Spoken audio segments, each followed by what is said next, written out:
Jangan fokus keuntungan dulu, tapi lebih dominan sharing, kemudian sharing. Bahasanya sharing. Okay. Jadi lakukan giving dulu. Giving itu bikinlah giveaway yang bikin naik ke traffic postingan kalian. Itu akan mendominasikan postingan kalian untuk dilihat orang. Ketika sudah banyak orang melihat, akan dibeli banyak orang. Assalamualaikum warahmatullahi wabarakatuh. Salam sejahtera bagi kita semua. Salam Om Swastiastu, Namo Buddhaya, salam kebahagiaan. Terima kasih teman-teman. Kita sekarang lagi kedatangan tamu lagi. Kiranya tamu sekarang ini adalah tamu yang sangat spesial karena beliau juga merupakan tokoh di salah satu grup ya, di Purwosari hebat. Nah, bukan tokoh sebenarnya, pengurus sekaligus admin. Pengurus sekaligus admin di Purwosari hebat. Iya. Ya. Kalau boleh tahu namanya siapa, Mas? Nama saya Adi Darmawan. Adi Darmawan. Iya. Ini Mas Adi. Biasanya kalau teman-teman ke podcast saya pengen tahu arti sebuah nama. Kalau nama saya kan sudah familiar nih. Ya. Dari kata Darmawannya sudah tahu sendiri. Dan itu berat sekali menurut saya. Jabatan mulai saya lahir. Berarti menjadi dermawan. Ya, gitu. Kalau nggak bisnis, Darmawan kayaknya kurang lah ngasihnya. Soalnya kan menurut saya itu kata Darmawan itu sangat berat sekali karena berhubungan dengan sosial, kemudian keterlibatan kita sebagai seorang hamba manusia yang bermanfaat bagi banyak orang. Makanya Mas Adi sekarang fokus dalam kegiatan-kegiatan sosial. Betul sekali. Berarti nama yang telah diberikan oleh orang tua kiranya menjadi acuan dan sekarang sudah terrealisasi. Betul sekali. Istilah kecilnya itu jabatan sejak lahir. Kalau nggak Darmawan berarti bukan Adi Darmawan, harus diganti. Ya, jadi Mas Adi. Karena teman-teman ini pasti kepingin melihat sosok Mas Adi itu seperti apa. Dan dilihat teman-teman sering melihat Mas Adi di upload di Facebook, khususnya di grup Purwosari hebat, aktif kan? Iya, betul sekali. Kalau boleh tahu Mas Adi, apa saja bisnis-bisnis yang digeluti Mas Adi saat ini? Oke. Bisnis utama saya yang sudah kita bangun sejak lulus SMA. SMK Darut Taqwa lah bahasanya ya. Itu lebih dominan ke desain branding. Branding. Jadi desain kreatif branding itu. IC Media, nggak apa-apa kan? Iklan sekaligus ya.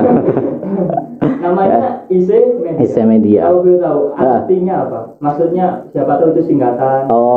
Ini sejarah singkat saja ya. Pertama setelah lulus dari SMK Darut Taqwa itu saya sudah melamar kerja di Bekasi, Jawa Barat. Iya. Sampai sana melamar ke sana. SMK. Itu sebelum lulus saya sudah sebelum lulus sudah ngirim surat lamaran dan diterima. Jadi ketika ijazah sudah turun langsung berangkat ke sana. Nah, itu langsung berangkat ke sana langsung sebelum istilahnya aktivitas kerja. Saya itu nganggur di sana dan pernah ngerasain nggak makan. Nggak makan. Sosok Mas Adi sekarang dipandang. Jadi IC Media itu dibangun pas waktu tahun 2011 sama kakak saya. Sama kakak saya yang notabene bukan seorang desainer. Jadi basic desainnya nggak ada. Ketika saya masuk ke sana ngerubah semuanya. Dan dulu itu masih namanya Islam Collection. Berjalan 1 tahun kita branding Islam Collection, ternyata ada yang nyindir. Gitu. Kalangan pemahaman sebelah yang notabene nggak boleh masang foto kan. Sedangkan IC Media kan lebih basicnya kan desain. Otomatis vektor atau yang melibatkan segala macam tubuh atau bentuk orang itu sudah biasa. Cuman disindir sama kalangan tokoh sebelah. Jadi kita revolusi ganti nama menjadi IC Media. Singkatannya tetap Islam Collection Media kan? Islam Collection Media. Oke.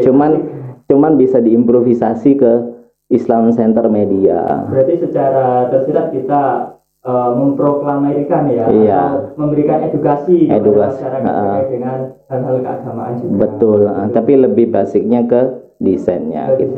Kalau boleh tahu Mas Adi, waktu Mas Adi membangun IC Media, butuh modal berapa? Tanpa modal. Tanpa modal. Karena kan kita berbicara masalah percetakan atau media desain, apa modalnya kalau bukan hanya skill kita kan?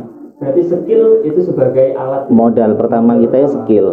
Tanpa uang. Tanpa uang sama sekali. Laptop pun kita kan modalnya istilahnya sudah kita bawa sejak lulus kan. Sudah fasilitas lah bahasa. Dari kuliah sekolah. Tapi sejak itu saya gak punya fasilitas apa-apa. Fasilitasnya ada di kakak saya, punya laptop, karena dia kan rutinitasnya kan mengajar sekaligus kuliah. Berarti awalnya pinjem punyanya kakak dulu. Dari berapa dari minjem, sekarang dari desain yang ada. Alhamdulillah. Katanya saya pernah dapat omongan ini dari teman-teman, desainnya Mas Adi sudah sampai luar negeri. Alhamdulillah. Gimana ini? Sebenarnya kalau masalah berbicara luar negeri itu kan bagaimana kita aktif di media online-nya saja. Karena kan di media online kan banyak kan istilahnya kontes-kontes desain logo, seperti masuk di Nenen Desain, atau kita bisa promosi di Fiverr. Itu kalangan desain pastinya di luar sana sudah paham itu. Nah, tetapi ketika berhadapan dengan sekarang munculnya banyak desainer ya, persaingan itu makin ketat. Kalau sudah ranahnya internasional itu persaingan makin ketat. Maka dari itu kalau kita cuma ngandalin freelance luar negeri, penghasilan harian kita nggak kelihatan. Karena servisnya itu panjang banget. Lalu dengan cara apa? Kita branding di lokal. Branding di lokal dulu. Walaupun harganya 10 kali lipat dari di internasional, tapi hariannya kelihatan jelas. Dan itu lebih istilahnya kalau perhitungan profitnya itu lebih kelihatan dibandingkan kita bersaing di kreatif desain untuk mendapatkan klien di luar negeri, itu lebih bersaing. Berarti itu strategi marketing dari isi media. Gitu. Justru tim kita yang lebih dominan ke luar negeri. Tim? Iya. Tim berarti? Alhamdulillah. Berapa? Dan rata-rata freelance semua. Oh, freelance. Freelance semua. Karena kalau desain kita nggak butuh tempat. Yang penting karyanya sudah dirasakan kebanyakan UMKM. Karya. Iya, karya. Kalau boleh tahu, Mas Adi, kebanyakan dapat job desain itu dari mana? Di wilayah Indonesia itu rata-rata UMKM kita sudah menjamah seluruh Indonesia. Seluruh Indonesia. Kalau boleh tahu juga, Mas Adi, ya, desain itu apa? Ada filosofisnya? Kalau desain itu pastinya ada. Apalagi berkaitan dengan logo, brand. Itu pasti ada filosofinya dan perhitungan secara royaltinya. Logo yang hanya sebatas desain sama logo yang punya filosofi atau pengertian itu lebih mahal. Contohnya kalau di isi media itu harga terendah itu 25.000. Itu harga terendah 25.000 dan itu hanya sebatas desain saja tanpa master dan lain sebagainya. Tapi kalau udah masuk level 1 juta ke atas atau 2 juta ke atas, mentok 7 juta ya untuk berbicara masalah branding, baru itu ada filosofinya terkait logo atau desain-desain yang kita tawarkan kepada klien. Itu perbedaannya. Kalau boleh tahu juga berangkat dari desain. Iya. Penghasilan setiap bulannya berapa? Kalau perhitungan profit itu yang namanya desainer atau namanya pengusaha ya, itu kan fluktuatif, naik turun. Kalau berbicara omset itu kita kan tanpa modal nih. Berbicara omset kita bisa diperhitungkan kalau jasa itu di atas 20 lah, 15 ke atas. 1 bulan. Dan tanpa modal. Tanpa modal sama sekali. Nah, itu dari desain ya Mas? Iya. Jadi kalau seumpamanya orang mengatakan saya pengusaha, lebih tepatnya bukan pengusaha saya. Kalau pengusaha bisa dikatakan, kalau teman saya yang lebih fak ke pengusaha, mungkin masnya nanti bisa undang teman saya itu Hasan Bisri. Hasan Bisri, KPK Store ya. KPK Store. Itu kalau saya akui untuk dunia bisnisnya lumayan, karena kelihatan secara fisik kan barangnya apa, kemudian tokonya di mana. Tapi kalau saya enggak, tempat enggak ada, istilahnya di rumah saja, kamar pun bisa, yang penting menghasilkan ya. Saya istilahkan itu profit maker lah bahasanya. Profit maker. Dimanapun ada keuntungan ada saya di situ. Kemarin saya mendatangkan Mas David. Iya. Jadi Mas David itu sempat bilang kalau yang mendesain itu dari Mas Adi, yang memberikan motivasi itu dari Mas Adi, apa benar? Betul sekali. Dari gimana? Saya itu perjalanan Devrin itu sekitar lebih dari 6 bulan sebelum skripsi, bahasanya itu sudah master bukunya itu sudah ada. Oh iya. Kita sudah ngecek itu banyak sekali. Cuman Mas Devrin itu masih belum pede untuk memunculkan karyanya. Kemudian bilang ke saya, Mas, apakah laku ini?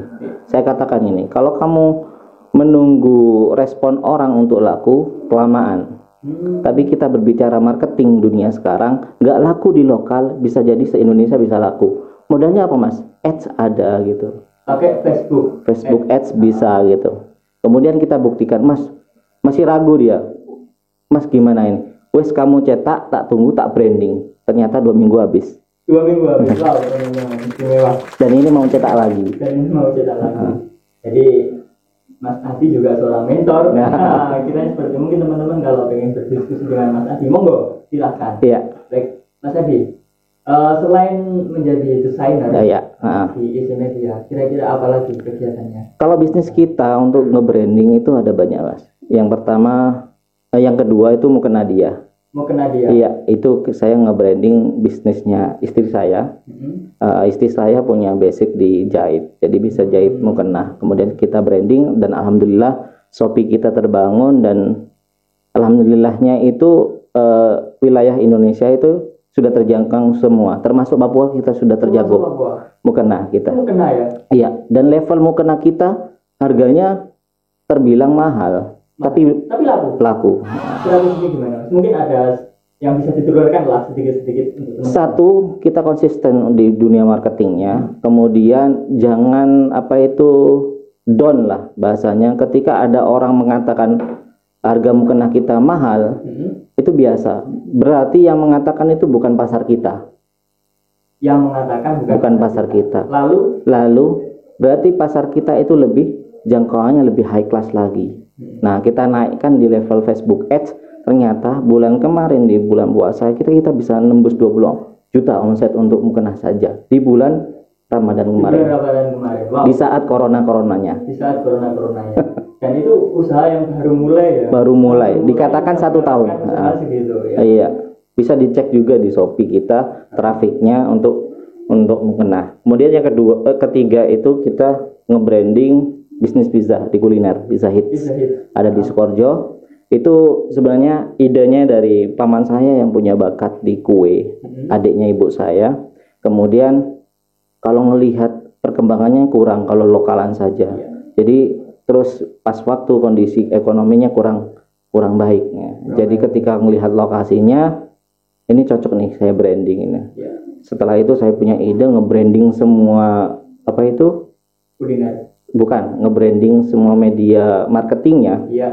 Geria Pizza Hit. Ternyata ketika pembukaan kita sudah hampir 500 pizza sudah tersebar lah bahasanya. Langsung istimewa ini, Mas. Jadi istilahnya kita menaikkan derajatnya paman saya juga gitu. Dan itu berjalannya waktu sekarang sudah alhamdulillah lebih dari 3.000 lebih lah pizza untuk loyang besar. Berarti usaha tidak melulu terkait dengan profit diri kita sendiri. Bukan. Sosial kita. Sosial juga. Kepedulian kita kepada lingkungan sekitar, kita itu akan menguntungkan sisi positif yang lainnya, termasuk keuntungan. Berawal dari Darmawan. Iya, asik. Kemudian yang berikutnya itu saya juga main di real estate. Bahasanya itu kita jualan tanah, kafling. Properti. Ya itu tadi mau saya bilang, Jadi dimanapun ada dimanapun ada keuntungan pasti ada kita gitu loh, yang branding bisnisnya gitu. Gitu. Di bagian apa, Mas, kalau di properti? Kalau yang di properti lebih dominan ke marketing.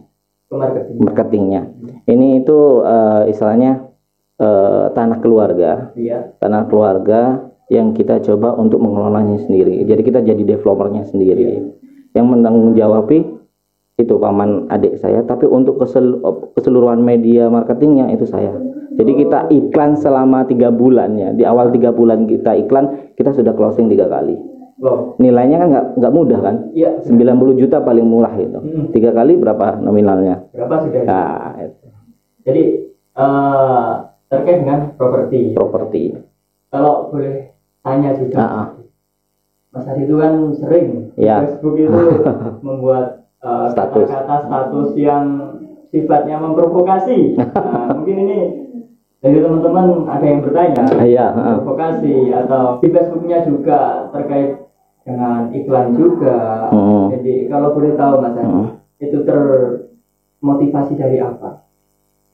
Yang pertama tadi terkait dengan isu-isu provokasi, yang kedua iklan, dijadikan menjadi satu kan gitu. Ya, gimana? Itu sebenarnya terkait membangun personal branding. Personal branding. Iya, membangun personal branding. Ketika personal branding kita terbangun, maka teman-teman kita yang di ranah Facebook pasti tahu faknya Adi itu apa. Gitu. Oh gitu. Seperti sekarang ini kan sudah terbranding. Dimanapun ada yang tanya soal desain, pasti ngetak saya. Jadi terbangun. Kalau semuanya isu-isu yang berkaitan dengan dunia politik, itu kemarin kecemplung saja. Jadi cuman seru juga kan, untuk menaikkan trafik itu seru juga, cuman berpengaruh di bisnis kita. Oh gitu. Iya, pengaruhnya apa? Followers kita kan jadi turun. Kira-kira bisa ditiru nggak buat teman-teman? Nggak boleh ditiru. Kalau masih bisnisnya pemula jangan ditiru. Tapi kalau sudah agak stabil berbicara politik nggak masalah lah. Misalnya kepekaan kita terhadap gerakan kita sebagai masyarakat lah, bolehlah kritis terhadap pemerintah. Berarti strategi marketing juga ya? Personal branding, lebih ke personal branding. Jadi teman-teman di sini pasti bertanya-tanya, kok bisa Mas Adi fokus di dunia bisnis, bisnis, bagaimana cara mengaturnya? Mungkin Mas Adi juga bisa menjelaskan lah sedikit-sedikit ilmunya kepada teman-teman bagaimana cara mengatur waktu. Iya. Kalau berbicara masalah terkait itu, saya katakan dari tadi, saya bukan pengusaha, tapi profit maker. Kalau profit maker itu setiap ada peluang yang menguntungkan, kita coba menggalihnya di situ. Nah, jadi ukuran waktu itu kan relatif ya. Ukuran waktu itu relatif. Bagaimana kita semangat di passionnya kita, bagaimana kita punya motivasi lebih dari apa yang kita kerjakan. Pandangannya sekarang gini, kita sudah menikah, impiannya banyak. Selain tadi punya jabatan dermawan ya, yang sosialnya harus jalan, kita punya istri dan keluarga yang harus dibahagiakan kan. Otomatis ketika ada peluang-peluang yang memang kita bisa mampu untuk melakukan, kenapa tidak? Selagi menguntungkan kan. Kalau semua tidak menguntungkan, nggak mungkin kita melakukan hal itu. Jadi waktu itu akan terlihat mudah sekali dijalankan ketika kita punya motivasi tinggi untuk membahagiakan keluarga kita. Niat kita. Jadi Mas Adi, kadang teman-teman ngomong soal peluang. Kayak Devrin kemarin ya. Devrin kemarin menciptakan peluang. Yang belum kita ketahui, bagaimana sih cara menciptakan peluang itu melalui apa? Ini belum dijelaskan kemarin. Yang pertama, kita berada di posisi mana dulu? Contohnya seperti saya.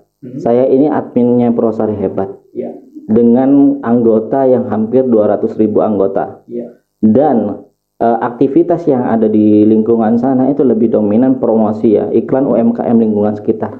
Nah, cara untuk mencari peluang itu, kita harus riset apa yang dibutuhkan masyarakat.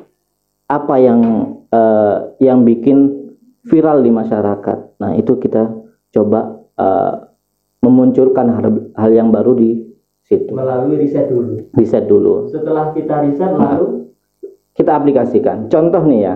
Contoh. Kita kemarin riset kan persoalan COVID ini kan pengaruh juga di ekonomi lah istilahnya. Lesu-lesunya UMKM itu terkait adanya COVID ini. Kita survei. Masker kan berpengaruh. Istri saya punya kelebihan di jahit. Kita langsung produksi masker. Iya. Dan maskernya bukannya hanya sebatas seperti yang pada umumnya. Kita bikin yang masker yang levelnya walaupun harga mahal tapi kena mungkin pasarannya. Kita pakai kain brokat yang istilahnya harganya itu lebih mahal dan itu kena pasaran karena sudah jadi kebutuhan masker itu sekarang. Dijual berapa maskernya? 20.000 ke atas. 20.000 ke atas. Kan biasanya kan targetnya orang-orang seperti apa kalau 20.000? Kalau 20.000 ke atas itu targetnya orang-orang yang level menengah ke atas sih sebenarnya. Dan itu kena juga sasarannya ketika masker kita kelihatan cantik, berapapun harganya pasti kebeli. Berarti targetnya juga harus jelas. Iya. Kalau kita tidak punya target, mau jualan tidak bisa. Iya, betul. Iya, betul. Jadi riset kebutuhan di lingkungan sekitar itu perlu. Cara risetnya itu banyak sekali. Google Trend ada. Kemudian kalau kita jadi admin itu bisa melihat trafiknya, mana yang dominan, itu bisa dicontoh. Kalau Mas Adi kan sebagai admin ya, di Purwosari Hebat, pasti tahu trafiknya. Trafiknya orang. Kalau orang yang awam, biasa, dia pengen bisnis dan pengen mencari peluang, tapi kok susah sekali. Kalau menurut Mas Adi sendiri, dia harus memulai awal mencari peluang itu dari mana? Strateginya positioning. Positioning itu lebih ke branding. Cari peluangnya itu harus ketika kita produknya baru muncul di media, kita munculkan atau baru jualan, itu jangan fokus ke keuntungan dulu. Jangan fokus ke keuntungan dulu, tapi lebih dominan sharing, kemudian selling. Bahasanya sharing. Okay. Jadi lakukan giving dulu. Giving itu bikinlah giveaway yang bikin naikkan traffic postingan kalian. Itu akan mendominasikan postingan kalian untuk dilihat orang. Ketika sudah banyak orang melihat, akan dibeli banyak orang. Contohnya kemarin ya, itu Mas Faisal resign, istilahnya dikeluarkan di tempat kerjanya, kemudian dia bingung untuk melakukan apa, ternyata dia riset apa yang lagi rame sekarang di media, ternyata maka kuliner apa yang lebih dominan sekarang, dicarinya juga piscok, kemudian dia cari link untuk bahan baku piscok. Siapa yang jualan piscok? Ketika sudah nemu, dia coba ngebrandingnya lewat saya. Kemudian saya karena ini bisnis teman, otomatis saya bantu brandingnya. Ternyata saya lakukan giving tanpa sepengetahuan ownernya. Oh gitu. Saya melakukan bagi-bagi piscok sebanyak 5 piscok, kalau nggak 5, 6 piscok, dan itu trafiknya bisa tembus 1000 komentar, hampir 800 like nggak salah itu untuk 3 hari postingan di Purwosari Hebat. Berbagi melalui media. Jadi sharing dulu lah, jangan terpacu sama keuntungan dulu. Ingat teman-teman, sharing dulu, jangan terpacu sama keuntungan dulu. Jadi sharing kemudian sharing. Oke. Mungkin pertemuan kita sama Mas Adi, sebenarnya saya ingin bertanya yang jauh dan banyak. Tapi ketika nanti banyak teman-teman akan bosan. Betul sekali. Jadi begini teman-teman, ketika teman-teman kepingin Mas Adi ini datang di tempat kami lagi, silakan ketik di kolom komentar. Betul. Ketik di kolom komentar. Nanti saya sama Mas Adi bisa mengatur jadwal lah. Betul. Sharing terkait dengan hal-hal bisnis pastinya. Pasti. Mungkin sekarang yang diberikan ilmunya yaitu terkait dengan marketing. Mungkin yang akan datang kita bisa menjelaskan lagi terkait hal-hal yang perlu, misalkan Facebook Ads bagaimana caranya, Betul sekali. Dari Instagram itu bagaimana cara menjual. Biasanya kan di Instagram itu ada itu Mas, apa itu? Sama juga Instagram Ads. Nah itu teman-teman, mungkin teman-teman belum tahu, nanti bisa kita datangkan lagi. Oke. Terima kasih dari kami, saya dan Mas Adi. Apabila ada kesalahan dalam tutur kata, kami mohon maaf yang sebesar-besarnya. Bila taufiq wal hidayah. Wassalamualaikum warahmatullahi wabarakatuh.